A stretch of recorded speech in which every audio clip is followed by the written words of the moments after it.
Let's feed our rhubarb. Welcome to Gardening with Ben, and today we're going to be feeding our rhubarb. We're using the Westland chicken manure pellets. These are perfect for feeding your rhubarb.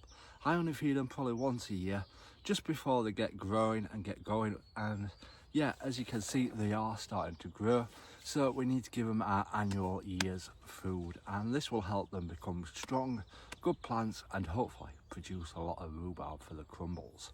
We do love rhubarb crumbles. So these are ideal because they're slow releasing.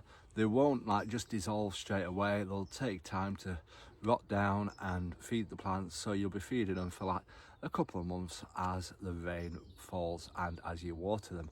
And the thing is with rhubarb is that they are thirsty plants. They're made up mainly of water, and once it gets warm, you need to be watering them regularly. And when I mean watering them, I chuck a bucket of water on every time I come, because it does help them grow. And like I said, the thirsty, healthy plants that you're wanting. So what we're going to do is we're going to sprinkle some of these around our rhubarb plants and hopefully get them growing to be great plants this year. So I usually use 2 handfuls to sprinkle around the rhubarb.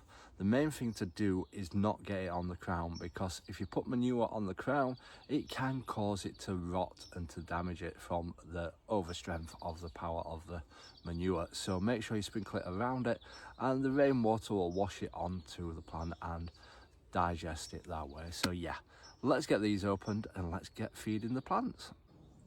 Now the manure is pretty pongy and you don't really want to be touching it to sprinkle it round. So I'm using my Kenton Stowe scoop to sprinkle it over and yeah, sprinkle it around the plants. So this scoop is ideal for scooping some out and then sprinkling it around the plant. Now my crowns are pretty covered over with the mulch anyway, but make sure that you don't get any on the leaves, because it will burn the leaves. As you can see, I've got some on the leaves, so just knock them off,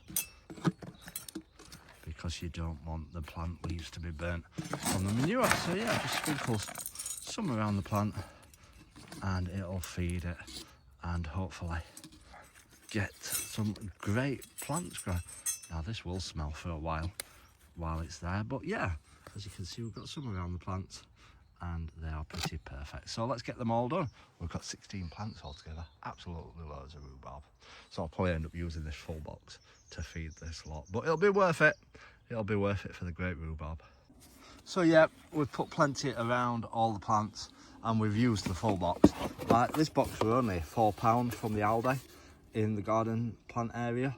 So yeah, I know obviously I've used the full box, but £4 to do all that lot is absolutely well worth it. Now rhubarb is expensive to buy from the supermarket, so the more you grow, it'll be worth it.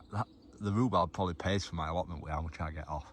But yeah, the next job to do is give it a good drink of water so that it starts to dissolve and starts to feed the plants, because it's not going to rain, I don't think, for a few days down at the plot.